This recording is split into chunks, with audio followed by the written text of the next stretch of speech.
Morning all, how are we? What a difference a couple of days makes. Look at the weather. The sun has put his hat away, and yes, grey, drab, miserable. It's sort of, although it's quite warm, it's sort of a bit like an early sort of autumn day today. Even got a coat on. Anyway, enough of that. I'm off to the cinema style of Destiny Day, Indiana Jones: The Final Adventure. Off to see how it matches up with the previous films. If you've been following my Indiana Jones tapes, you'll see that I've been revisiting all the films. Just up to date, the most recent video went up this morning. So, I'm hoping for an entertaining conclusion to the Indiana Jones saga. Bearing in mind we already had a very satisfying finale at the end of Last Crusade, but that's another issue. So, I'm on my way now. Popped to grab a drink on the way, and I'll see you soon.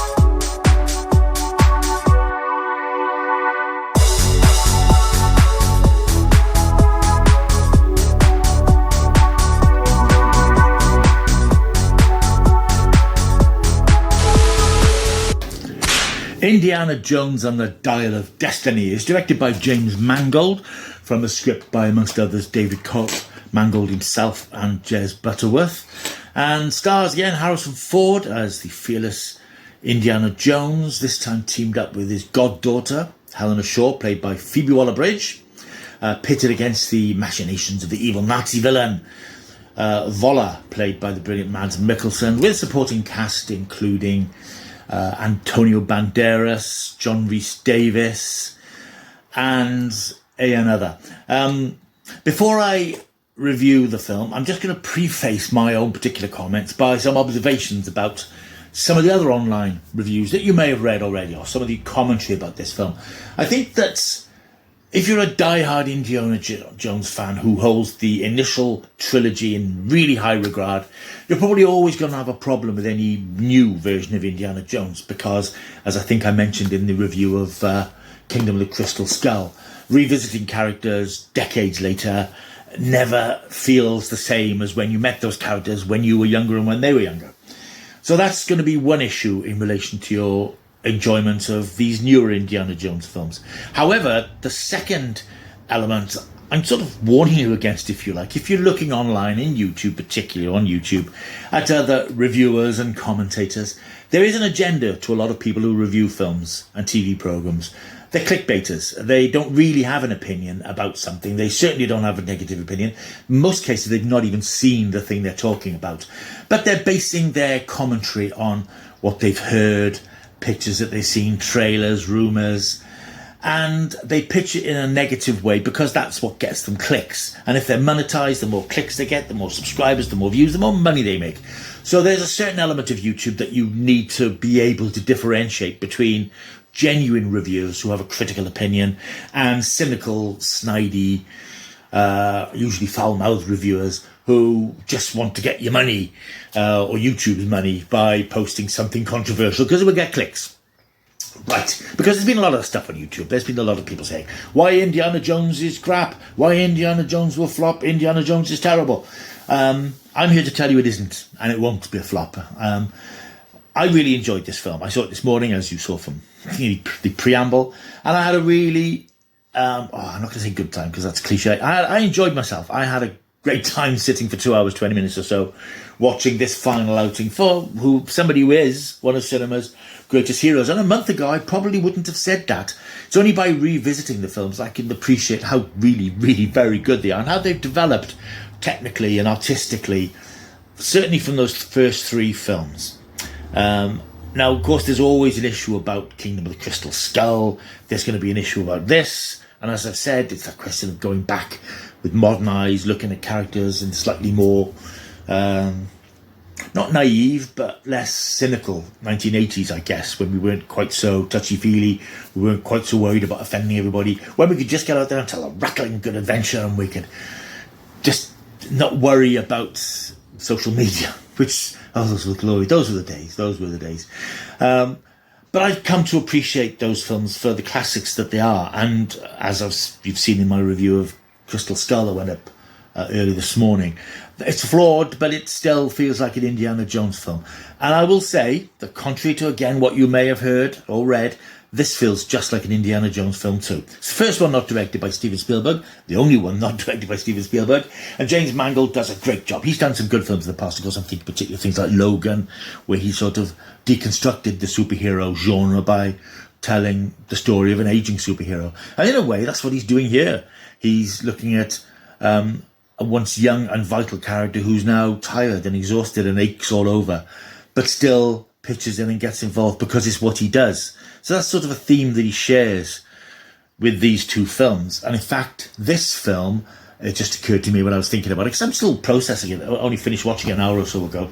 The film is called The Dial of Destiny, and it's all about a device which, when put together, a device created by Archimedes, that has the power to create or to detect fissures in time, to create the ability to time travel. And I suppose you could say that that particular part of the story is almost, stretching a point a bit probably, but it's almost an attempt by the filmmakers to turn back time and undo what is often seen to be the mistakes of Kingdom of the Crystal Skull, because it does reference certain character beats and events from that film, and doesn't retcon them, but it sort of changes them slightly. And I'm not going to, and this is a non-spoiler review, by the way, because this is just out today and you will be going to see it. But it's a great action film. It is a great Indiana Jones film. It is a fitting second finale for Indiana Jones. I still think, and I'll say it every time I talk about these films, I still think that The Last Crusade had the absolutely perfect riding into the sunset end for the character. But appreciating that we've gone back again to tell two more stories, this now is another really good ending for the character in a very sweet, sentimental and quite emotional way. The story then is that we start off with this 20-minute flashback sequence to the 1940s in Germany, where Indiana Jones clashes with Voller as a younger man to get the knife which drew the blood of Christ. He's assisted by his friend Basil Shaw, played by the brilliant Toby Jones. That's a fantastic frenetic action scene, which is classic Indiana Jones. But of course, this is young Indiana Jones. This is the de-aged Harrison Ford. And there's been a lot of talk about that, how effective it is and how eerie it is or creepy it is. It's actually pretty effective most of the time. I think you are conscious that it is a de-aging thing, because there's something slightly uncanny valley about the look and the movement. Plus, of course, we know it's de-aging, so we're looking out for it, and it's great. The facial movements and the dialogue. Generally, there is one or two instances where it's slightly out of sync, but generally, Harrison Ford's dialogue syncs up with the. I mean, the technology is astonishing. I don't know how they do it. It sort of struck me watching it that, you know, in a way they could carry on making flashback Indiana Jones adventures using this technology and some sort of body double, but let's hope that Hollywood doesn't go that way. But it works very well. It's a great action scene. It's full of all those stunts and fights and incredible physical things that the Indiana Jones films have always done. We then leap forward to 1969. It's the day after the moon landing. Indiana Jones is a very different man now. He's probably not 80. He must be in his 70s. Looking at the chronology, the last film was set in 1957. I suppose he's late 70s. It's no odds, really. He's near enough Harrison Ford's age. And he's tired, knackered old man living in a dowdy flat, railing against young people having a good time. And it's his last day in college. He's finally retiring. He's not got anything to look forward to. He's split up from the love of his life, Marion, for reasons that we do discover later on in the film. And he's approached by one of his students who's been watching him. And she's played by Phoebe Waller-Bridge. Her name is Helena Shaw. She is the daughter of Basil, and in fact, Indiana's goddaughter. She tells him that she herself has been qualified as an archaeologist, and she's been tracking down these artifacts, these two pieces of the Dial of Destiny, a device created by Archimedes, which has the power to, as I say, locate time fissures and effectively allow the person who does it to travel through time to an extent. They know where one piece is because Indiana Jones was took it from Basil before Basil died, so he's got that hidden away. The second one, however, the location of it is a mystery, and of course, the story then revolves around them picking up the clues and finding out where it is, and understanding and interpreting various clues.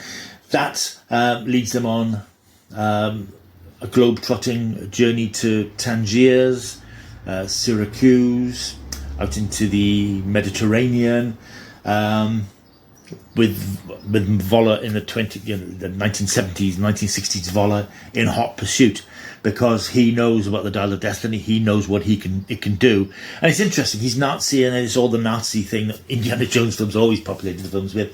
But he is a Nazi who realizes that, as he says at one point to one character, the Allies didn't win the war, Hitler lost it. And he feels that Hitler is the loose chain, the loose link, if you like, in the German war effort. And he wants to go back and put that right by various means. So what we've got then is another thrilling, exciting globe-trotting adventure, which is full of all the stuff we love in Indiana Jones films.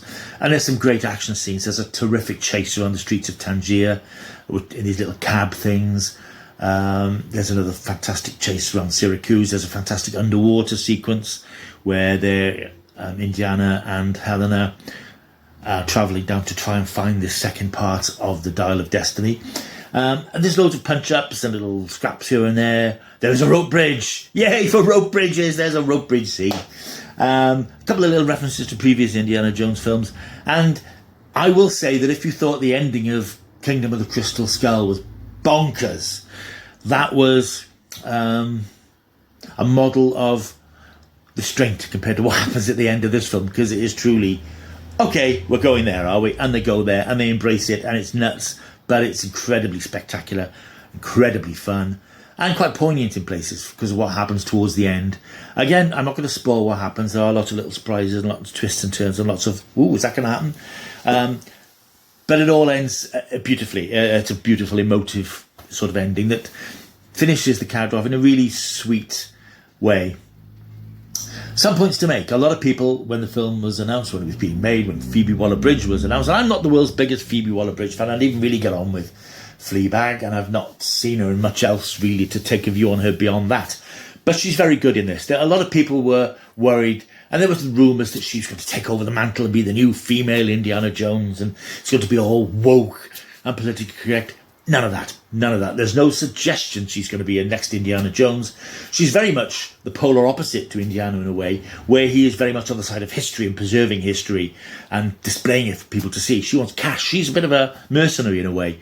And that's quite interesting. And they butt heads quite a bit. There's a couple of times where she makes comments about his age and has digs at him, but not in a nasty sort of snidey sort of way. She certainly drives the narrative quite a lot. She certainly has... Where Indiana Jones obviously is older, he's still right in the thick of the action scenes, but she sort of motivates them a bit more, and she sort of gives them a bit more pace and energy that they would have if it was just Harrison Ford, who obviously, as an older man, isn't able to do all the things he did, but he gives it a bloody good shot. So she's not in any way the irritating character I feared she'd be. I just thought when she turned up on screen I'd be cringing, but it's not like that. No, it's a very sympathetically portrayed character. Although she's not a character that you warm to at first, you sort of do, and they get that sort of respect for one another in the end, and it works very well. Works really well. Otherwise, Mads Mikkelsen, as I say, is fantastic. He's always good value, but he's superb here as Voller the villain. There's a couple of other there's another henchman. I can't remember who plays him now. He's a huge bloke, and I think my only disappointment really is that we don't get a proper send-off for that character. I would have liked to have seen a big fight or action scene. He sort of leaves the film in a slightly low-key way, which is a shame. But otherwise, it ticks all the boxes. For me, it ticked all the boxes of what I want from an Indiana Jones film. Having seen all the others in the last month, having really liked the first three and appreciated the flawed fourth one, this is the fourth film, but doesn't make the mistakes of the fourth one, if you like it. Oh, I say the ending. Whereas the ending of Crystal Skull was, oh, that's too far. This is as well in a way, but I think it sort of works because I think you just get taken along on the ride. Whereas Kingdom of the Crystal Skull had these aliens and spaceships and things, this does something equally science fiction, but in a way that's not quite as credibility stretching, if you like. Although it is, when you sit and think about it, you think, this is a long way from what the films have done in the past. But as I said in the previous review, Indiana Jones has always dabbled in the extraordinary and the inexplicable. And again, Indiana Jones references that in this film. But this sort of takes it to another level. But it's not a criticism, because it was so brilliantly done and so exciting to look at and so visual. And I think that's my main take from this film. I just had a blast watching it. Because Indiana Jones isn't one of the cherished franchises for me, I could just go in and sit there in a packed cinema, incidentally, in a morning showing, which was very pleasing to see, and have a bloody good time with it. And I didn't want to nitpick and think, oh, Indiana Jones would never do that, and this is that, and this, which fandom of anything like this tends to be over-picky. It's a film where you just sit back, spend some time with an old friend getting older as he goes on a final adventure, and I think that's what I wanted, and that's what I got. And I think if you can set aside the prejudices that you might have, if you can ignore all the internet chatter of the idiots, I think if you go in with an open mind and think, I want to have a good time with this. And yeah, you'll probably think it's not as good as the trilogy, because it's, we're in a different world. But I think this is one hell of a good film and a really good summer blockbuster for 2023. Indiana Jones and the Dial of Destiny is in your cinemas now. It's a 12A certificate, and I'm going to give it 9 out of 10. A big chunky 9 out of 10. I had a blast, and I think you will too. Right, very nearly the end of this video. As promised, it's time for my Indiana Jones rankings, which I said I would do once I'd seen this film. Now I've seen all 5 films, and it's actually not as easy to do as I thought it would be, because this film is better than I thought it would be. So here are my rankings of the Indiana Jones films in reverse order. Number 5. Number 5, obviously, is Indiana Jones and the Kingdom of the Crystal Skull. I'm not going to talk about them at length, because there are reviews on the channel that you can look at.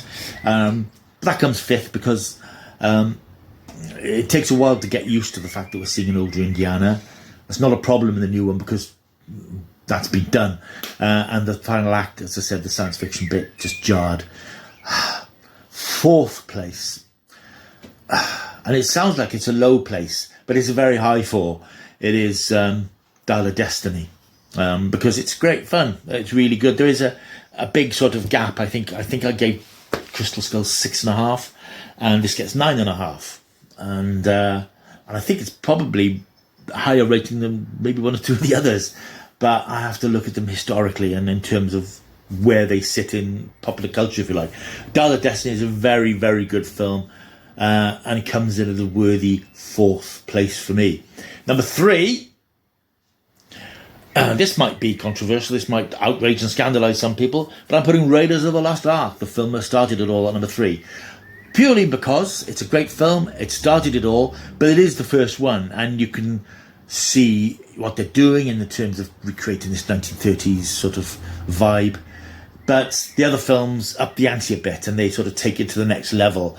And I probably shouldn't, I'm not criticising the first one, but I think that you can see where the second and third films had more confidence visually and narratively than the first one. Still a great film, of course, still a great film, and it comes 3rd. My 2nd place film is Indiana Jones and the Last Crusade. I put that 2nd, mainly because I really like the subversion of the romantic sort of slightly tedious romantic subplot that we always get in these films, and particularly because of the banter and interplay between Sean Connery and Harrison Ford, which just sizzles, it's sparkling, and it really lifts the film.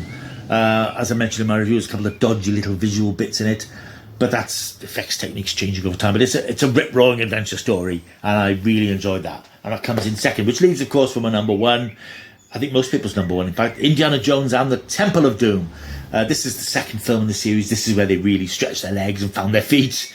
And I loved all the sort of voodoo stuff and the thuggies and all the mysticism. I think it was really, really well done, really interesting story, good cast, great action scenes, some really good action scenes. And it's a film where I, watching it for the second one, I thought, oh yeah, I'm getting the Indiana Jones vibe now. I can really feel why people love this stuff.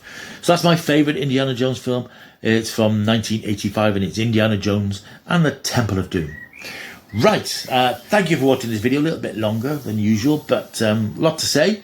Let me know your thoughts on Dial of Destiny when you do get to see it. Leave a comment down below. If you hate it, that's fine. If you dislike it, if you love it, that's fine too. Just let me know what you think about it. Also, let me know what you think about my rankings, where you put the films in order of preference.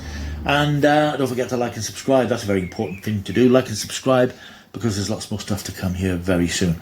Right, thank you for watching. I'm out of here. I'll see you soon. Until I do, keep taking the stuff.